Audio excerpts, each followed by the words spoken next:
kasih Tuhan pimpin kami. Tuhan doa pagi hari ini. Dalam nama Tuhan Yesus. Tuhan hadir Bapak yang kudus.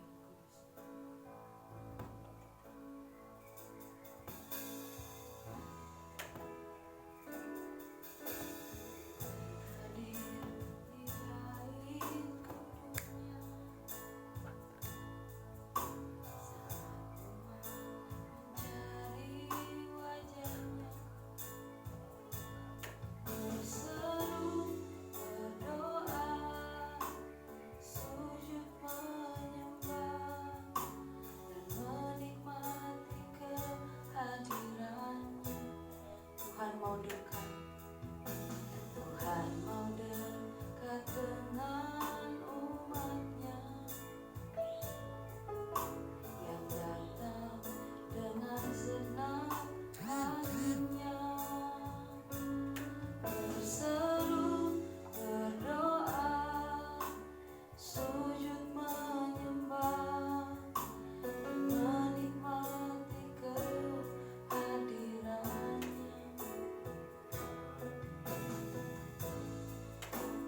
Hadiratmu memenuhiku,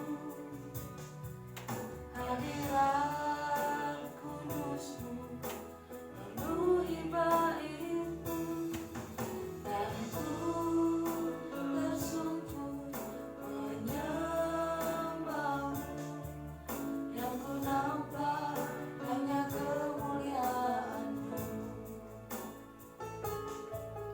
Tuhan hadir di bait kudus-Mu. Tuhan hadir di bait kudus-Nya saat umat mencari wajah-Nya,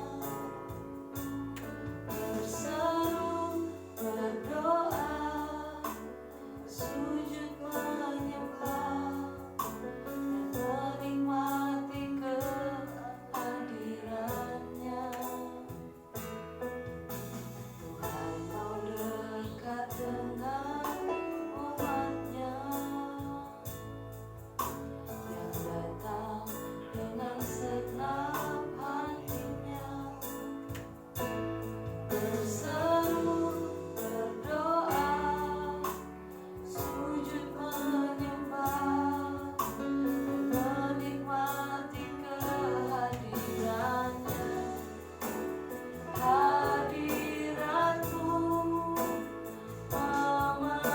memenuhiku, hadirat kudusmu penuhi baitku, dan ku tersungkur menyembahmu, yang ku nampak hanya kemuliaan-Mu. Hadiratmu memenuhiku, hadirat kudusmu penuhi baitku, dan ku tersungkur menyembahmu, yang ku nampak hanya kemuliaan-Mu. Hadiratmu memenuhiku, hadirat kudusmu penuhi baitku, dan ku tersungkur menyembahmu, yang ku nampak hanya kemuliaan-Mu. Hadiratmu memenuhiku, hadirat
terima kasih.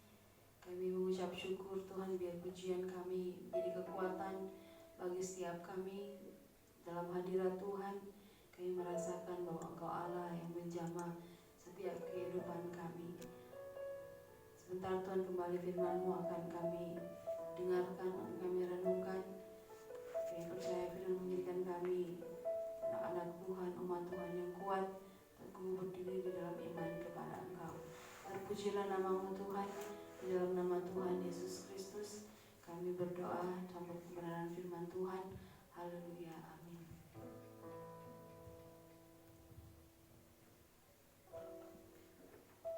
Nama Tuhan, shalom Bapak Ibu Saudara sekalian. Selamat pagi bagi kita semua. Pagi hari ini kita sama-sama mendengarkan kebenaran firman Tuhan yang saya ambil dalam Roma 8 ayatnya yang ke-18. Roma 8 ayat 18.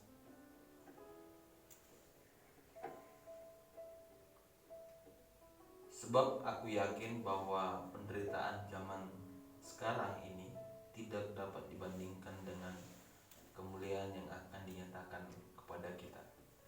Sekali lagi saya bacakan, sebab aku yakin bahwa penderitaan zaman sekarang ini tidak dapat dibandingkan dengan kemuliaan yang akan dinyatakan kepada kita. Nah, puji nama Tuhan, Roma ini kita tahu bersama dituliskan oleh Rasul Paulus kepada jemaat Tuhan yang di Roma.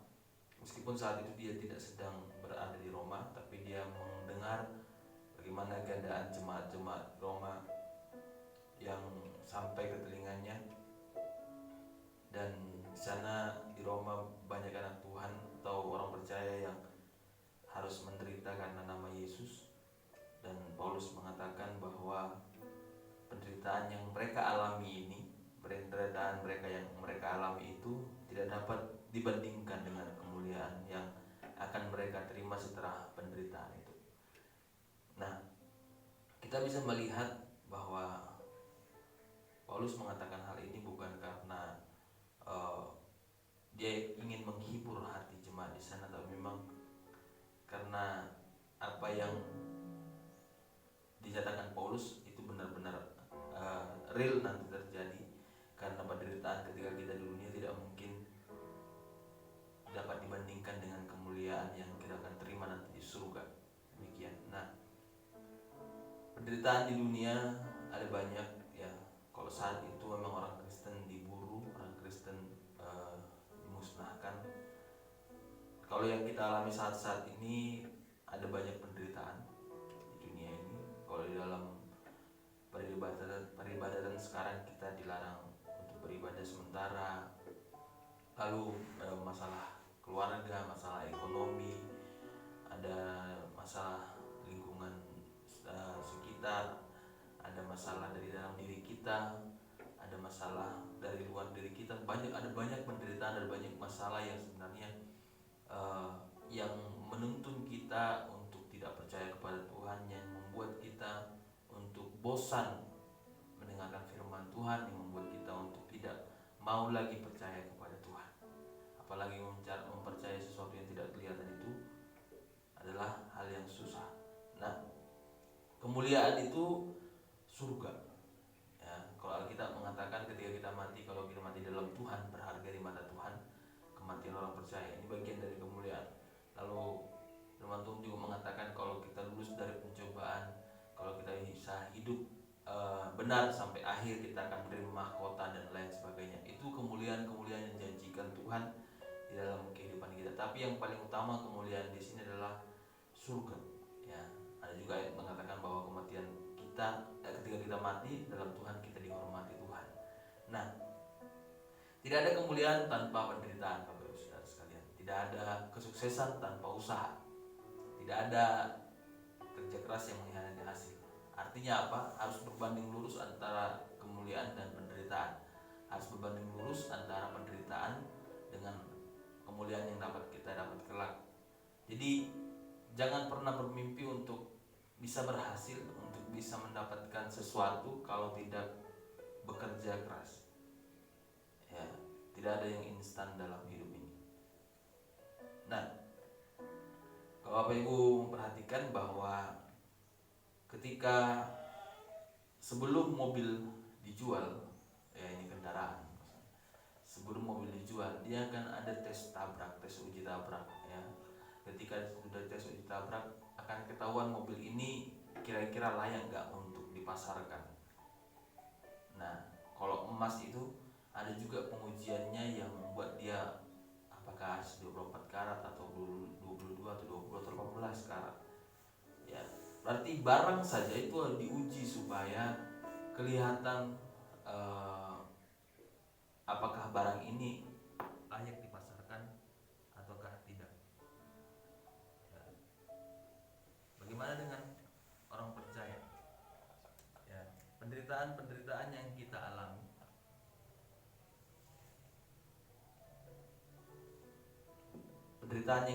saat ini itu merupakan ujian, ya. Itu merupakan hal yang membuat kita, menguji kita untuk melihat apakah kita layak di hadapan Tuhan. Apakah kita layak nanti menerima kemuliaan yang luar biasa dari Tuhan itu. Yusuf, kalau kita perhatikan dalam Perjanjian Lama, Yusuf dia anak kesayangan ayahnya. Lalu dia dijual sebagai budak, lalu dia difitnah ketika menjadi budak, di penjara, lalu dia menerima kemuliaan. Berarti dia menjadi orang nomor 2 di Mesir. Kalau kita melihat ada 13 tahun jangka waktunya bagaimana Yusuf menderita di dalam hidupnya. Dia harus dijual sebagai budak dari yang anak kesayangan, dari yang memiliki baju yang mahal, memiliki pelayanan khusus, tiba-tiba dia menjadi pelayan yang paling murah karena dia hanya seorang menjadi hamba saat itu. Kita melihat bahwa penderitaan yang dialami Yusuf, dia menjadi itu berbanding lurus dengan kemuliaan yang dialami Yusuf itu di dunia, itu masih di dunia Bapak Ibu Saudara sekalian. Ketika dia sudah dijual, difitnah, di penjara, kita melihat dia menjadi orang nomor 2 di Mesir. Ya. Daud, dia sejak masa kecilnya, sejak masa remajanya dia menjadi peternak, ya, peternak 2-3 ekor kambing domba dikatakan di sana. Tapi kita melihat Daud mengatakan apa ketika dia berhadapan dengan Goliat? Kalau ada yang menghalau, mengganggu ternakku, aku akan halau mereka dengan tanganku sendiri. Kalau mereka menyerang aku pegang janggut mereka, lalu aku lemparkan mereka, aku buang mereka, kira-kira begitu bahasa Daud ketika dia berhadapan dengan binatang buas. Nah, itulah modalnya Daud yang dibawa Daud ketika Daud bertemu dengan Goliat. Kita melihat berarti di saat-saat Daud masih remaja pun dia sudah bertanggung jawab dengan apa yang dikerjakan Daud untuk ayahnya. Dan kita melihat ketika Daud memiliki semua itu, maka dia menjadi orang yang berhasil ke depannya. Ya, bahkan dia bisa melawan Goliat, dia bisa menjadi raja. Artinya apa Bapak Ibu Saudara sekalian? Bahwa penderitaan itu selalu berbanding lurus dengan kemuliaan. Itu kemuliaan yang di bumi, bukan kemuliaan yang belum kemuliaan yang kita terima nanti ketika kita di surga. Nah, Yesus juga ketika hidup di dunia mengalami banyak penderitaan dalam kehidupannya. Tapi kita melihat dia dimuliakan oleh Bapa di surga. Berarti pagi hari ini kita sama-sama mengerti dan sama-sama belajar bahwa penderitaan itu berbanding lurus dengan kemuliaan. Jangan mimpi Bapak Ibu mendapatkan surga kalau untuk menderita saja kita ogah. Ya, jangan mimpi kita untuk sukses, ya. Kalau di dunia jangan mimpi untuk bisa jadi juara 1 kalau belajar aja kita ogah. Kalau belajar aja kita malas-malasan, kita nggak akan mungkin jadi juara 1 kecuali kita nyontek. Ya. Tapi itu pun tidak mudah. Ya. Jangan bermimpi untuk jadi orang yang sukses kalau dari masa muda kita aja kita malas-malasan, kasih pekerjaan tidak bertanggung jawab, kita nggak pernah berdoa, kita tidak pernah beribadah. Jangan bermimpi sama dengan surga Bapak Ibu Saudara sekalian. Jangan pernah bermimpi kita masuk surga kalau kita hanya mengatakan saya kan sudah percaya sama Tuhan, tapi kita beribadah juga tidak mau, ibadah online juga tidak ibadah online. Nanti kalau ibadah offline pun tidak mau beribadah takut corona dan lain sebagainya. Jangan pernah bermimpi, ya. Karena sekali lagi kalau kita tidak mau melawan, kalau tidak mau melawan keinginan daging kita, melawan ego kita, maka sekali lagi kita tidak akan mungkin sukses, ya Bapak Ibu Saudara sekalian. Jadi bagi hari ini kita sama-sama belajar bahwa penderitaan versus kemuliaan itu harus berbanding lurus, ya. Jadi kita bisa mengerti sekarang kira-kira saya nanti layak nggak untuk diterima Tuhan di surga, ya kan?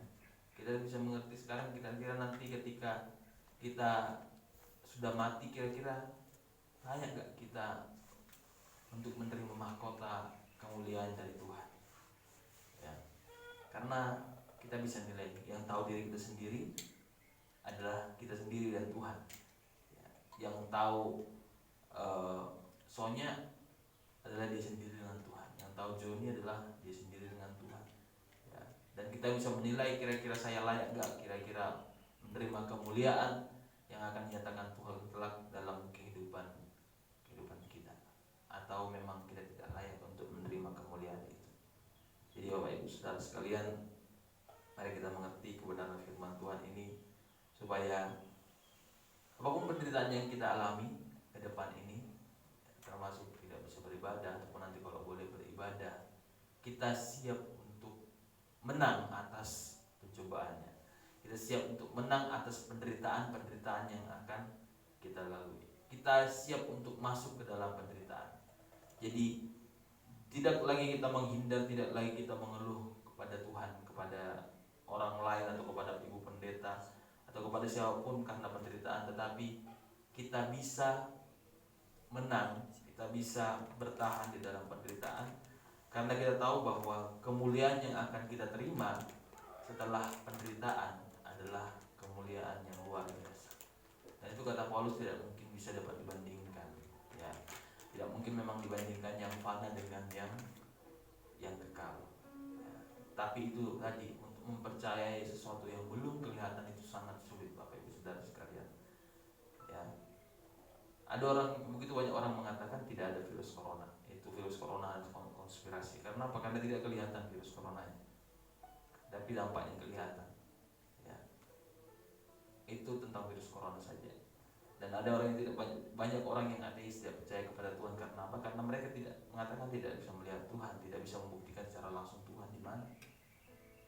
Ya, tapi sekali lagi bagi kita orang percaya, kita bisa merasakan Tuhan Yesus ada dalam kehidupan kita, membantu kita, menolong kita, menghibur kita setiap waktu, memberikan kita kekuatan. Jadi mari di pagi hari ini jangan takut penderitaan, jangan takut terhadap cobaan, karena itu semua adalah harga yang harus kita bayar untuk mendapatkan kemuliaan. Puji nama Tuhan, saya kembalikan kepada Iman. Ku percaya Kau Tuhan tidak pernah kekal.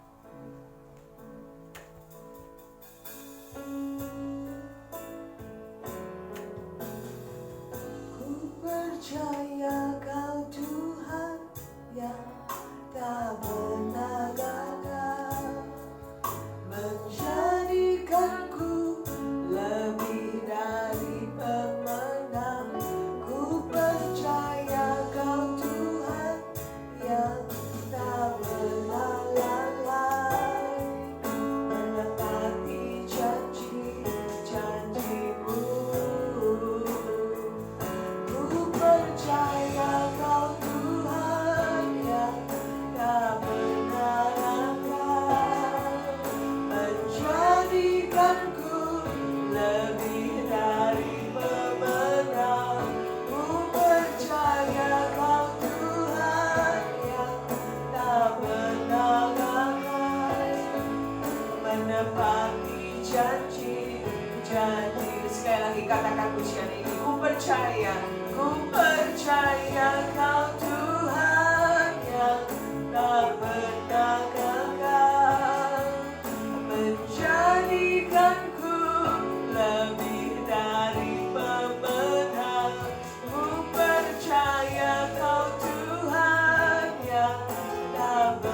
menepati janji-janji-Mu,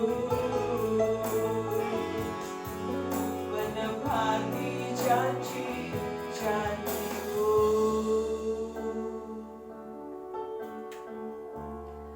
Bapa di surga, Bapa di dalam nama Tuhan Yesus, kami percaya Tuhan bahwa semua yang terjadi ini ada di dalam kemahatauan Tuhan. Dan kami percaya Tuhan bahwa ada waktunya, segala sesuatu ada waktunya. Biar kami tetap setia Tuhan, kami boleh melakukan bagian kami boleh kami kerjakan. Maka kami percaya ada waktunya Tuhan akan melakukan semuanya ini. Saat sekarang ini Tuhan, kami tidak boleh beribadah di zona merah seperti ini. Tapi Tuhan, biar semuanya ini boleh kami tetap melakukan ibadah kami secara online, tetap setia. Bapa di surga, kami serahkan bangsa dan negara di dalam tangan Tuhan. Kau tahu apa yang terjadi, dan Kau akan terus bekerja bagi bangsa dan negara ini. Haleluya. Tuhan tolong di setiap persoalan, Tuhan tolong di setiap pergumulan yang dihadapi oleh gereja-Mu di tempat ini, khususnya di wilayah Sembusari ini Tuhan, dan di seluruh daerah-daerah Tuhan di Indonesia ini. Tuhan tolong. Terima kasih Bapa. Terima kasih jemaat Tuhan dimanapun mereka berada, Jember dan Kalisan. Tuhan ajar mereka untuk mereka tetap setia berdoa. Mohon Tuhan campur tangan di dalam segala perkara. Haleluya. Untuk jemaat Tuhan biar juga tetap setia mengikuti ibadah. Mereka punya kerinduan hati senantiasa berdoa untuk pekerjaan Tuhan, untuk bangsa dan negara ini, dan untuk keperluan mereka pribadi. Berpujilah Engkau Bapa di surga. Terima kasih. Dan kami sambut hari ini bersama dengan Engkau pagi ini Tuhan, yang senantiasa memimpin menuntun setiap kami. Terima kasih. Terima kasih Tuhan. Dalam nama Tuhan Yesus kami sudah berdoa dan mengucap syukur. Haleluya. Amin.